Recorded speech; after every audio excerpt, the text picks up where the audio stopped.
നമ്മൾ സ്നേഹിക്കുന്ന ഒരാളുടെ ജീവിതത്തിൽ നമുക്ക് പകരം മറ്റൊരാൾ ഉണ്ടെന്ന് തിരിച്ചറിഞ്ഞാൽ അവർക്കിടയിൽ നമ്മളൊരു തടസ്സമാകാതിരിക്കുക.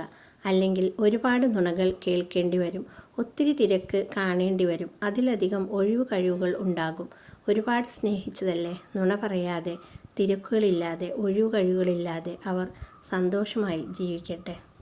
നമ്മൾ ആരെക്കുറിച്ചാണോ ഏറ്റവും കൂടുതൽ ഓർക്കുന്നത് അവർക്ക് തന്നെയായിരിക്കും നമ്മളെ ഏറ്റവും കൂടുതൽ സന്തോഷിപ്പിക്കാൻ കഴിയുന്നതും സങ്കടപ്പെടുത്താൻ കഴിയുന്നതും. അതുകൊണ്ട് അങ്ങനെ ഒരാളെ മനസ്സിൽ പ്രതിഷ്ഠിക്കുന്നതിന് മുമ്പ് അവർക്കതിനുള്ള അർഹതയുണ്ടോ എന്ന് ചിന്തിക്കേണ്ടതാണ്. കാരണം അവഗണിക്കപ്പെട്ട പലരും അർഹതയില്ലാത്തവർക്ക് ഹൃദയത്തിൽ ഒരിടം നൽകിയവരാണ്. നമ്മുടെയൊക്കെ മനസ്സിലെ സ്നേഹത്തിന് ഒരു വലിയ കുഴപ്പമുണ്ട്. അതിനെയൊട്ടും അർഹിക്കാത്ത ഒരിടത്താവും നമ്മൾ അത് ഏറ്റവും കൂടുതൽ പകർന്നു കൊടുത്തിട്ടുണ്ടാവുക. അത് തിരിച്ചറിയുമ്പോഴേക്കും സ്നേഹമാകെ വറ്റിവരണ്ട് സ്നേഹത്താൽ മുറിപ്പെട്ട് സ്നേഹിക്കാൻ ഭയപ്പെടുന്നവരായി മാറും നമ്മൾ. നമുക്ക് സ്നേഹിക്കാനും നമ്മളെ സ്നേഹിക്കാനും ഒരാൾ വേണം. സ്നേഹമെന്നാൽ പ്രണയമല്ല, വേണ്ടത് ഒരു കാമുകനെയുമല്ല. പകരം എല്ലാം മനസ്സിലാക്കാനും എല്ലാം തുറന്നു പറയാനും കഴിയുന്ന ഒരാൾ. മനസ്സിലെ സങ്കടങ്ങൾ വാക്കിലൂടെ അല്ലാതെ മനസ്സിലാക്കാവുന്ന ഒരാൾ. ചെറിയൊരു മൗനത്തിൽ പോലും വേദനിക്കുന്ന ഒരാൾ. എന്ത് പ്രശ്നം വന്നാലും ഞാനില്ലേ കൂടെ എന്ന് പറഞ്ഞ് പരിഹാരം പറഞ്ഞു തരുന്ന ഒരാൾ. നമ്മളെ ഒരുപാട് സ്നേഹിക്കുന്ന ഒരാൾ. ഇങ്ങനെ ഒരാളെ കിട്ടിയാൽ അവരാണ് ഭാഗ്യം ചെയ്തവർ. ശത്രുക്കളുടെ കുടിലതയേക്കാൾ സൂക്ഷിക്കേണ്ടത് കൂടെ നിന്നവരുടെ നിസ്സംഗതയെയാണ്. അസ്തിത്വമില്ലാത്ത ബന്ധങ്ങളെ വിശ്വസിക്കുന്നവർക്ക് സ്വന്തം കാൽക്കീഴിൽ നിന്നും മണ്ണ് ഒഴുകിപ്പോകുന്നത് പോലും തിരിച്ചറിയാൻ പറ്റിയെന്ന് വരില്ല. ബന്ധങ്ങൾ വിലപ്പെട്ടതാണ്. ഒരിക്കൽ വിശ്വാസം നഷ്ടപ്പെട്ടാൽ പഴയ രൂപത്തിൽ തിരിച്ചു കിട്ടില്ലൊരിക്കലും. ചിലരെയൊക്കെ എന്നും കാണണമെന്നില്ല, അവരോടൊക്കെ എന്നും സംസാരിക്കണമെന്നുമില്ല.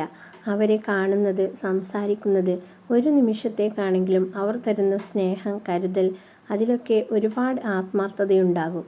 അല്ലെങ്കിലും കൂടുതൽ പ്രകടനങ്ങളൊക്കെ പ്രഹസനങ്ങളാണ്. ഒരു വാക്കാണെങ്കിലും അത് ആത്മാർത്ഥമായി സംസാരിക്കാനും അതിനെ ആത്മാർത്ഥമായി നോക്കിക്കാണാനും കഴിയുന്നത് തന്നെയാണ് നല്ലത്. ജീവിതമെന്ന ഈ യാത്രയിൽ താങ്ങാൻ ആളില്ലെങ്കിലും തളർത്താൻ ഏറെ പേരുണ്ടാകും. എങ്കിലും പ്രതീക്ഷകൾ കൈവിടാതെ സത്യത്തെ കൂട്ടുപിടിച്ച് നീ നിന്റെ യാത്ര തുടരുക, നിന്റെ ലക്ഷ്യത്തിലേക്ക്. സന്തോഷത്തോടെ ജീവിക്കുക, യഥാർത്ഥമായി തുടരുക, മനസ്സിന് ആനന്ദവും ഉന്മേഷവും തരുന്ന സ്ഥലങ്ങളിൽ പോകുക. സ്നേഹത്തിന് അതിൻ്റേതായ അർത്ഥം മാത്രം നൽകുക. എന്നാൽ ഇതൊന്നും ആരോടും പറയരുത്. കാരണം മനോഹരമായത് എന്തും ഇല്ലാതാക്കാൻ മാത്രമേ ആളുകൾ ശ്രമിക്കൂ. മനസ്സിനേറ്റ മുറിവുകളും വെറുപ്പും പ്രതികാരവും ഒക്കെ ചിന്തിച്ചിരുന്നാൽ സന്തോഷം ഒരിക്കലും ഉണ്ടാകില്ല. മറ്റുള്ളവരുടെ തെറ്റും അതിൻ്റെ ഫലങ്ങളും മാത്രം ചിന്തിച്ച് ജീവിതം മുന്നോട്ട് നയിക്കാനും കഴിയില്ല. ജീവിതം വളരെ ചെറുതാണ്. നിങ്ങളുടെ മനസ്സിൻ്റെ മുറിവുകൾക്കുള്ള മരുന്ന് സ്നേഹവും ക്ഷമയുമാണ്. ആ മരുന്ന് നൽകാൻ കഴിയുന്ന ഡോക്ടർ നിങ്ങൾ തന്നെയാണ്. ശാന്തവും ശക്തവുമായ ഒരു മനസ്സിനെ ചെയ്യുന്ന കാര്യങ്ങളിൽ ഏകാഗ്രത കൈവരിക്കാനും അതിലൂടെ വിജയം നേടാനും കഴിയൂ. മനസ്സിനെ തളർത്തുന്ന ആശങ്കകൾക്കും ആകുലതകൾക്കും അടിമപ്പെടുമ്പോൾ അതിൻ്റെ ദൂഷ്യഫലങ്ങൾ നമ്മുടെ ലക്ഷ്യത്തെ തന്നെ നമ്മിൽ നിന്നും മായ്ച്ചു കളയുന്നു. നമ്മുടെ ശക്തിയും ഊർജവും നഷ്ടപ്പെടുത്തുന്ന ആവശ്യമില്ലാത്ത ചിന്തകൾക്ക് പകരം ശുഭചിന്തകൾക്ക് മനസ്സിൽ സ്ഥാനം നൽകുക.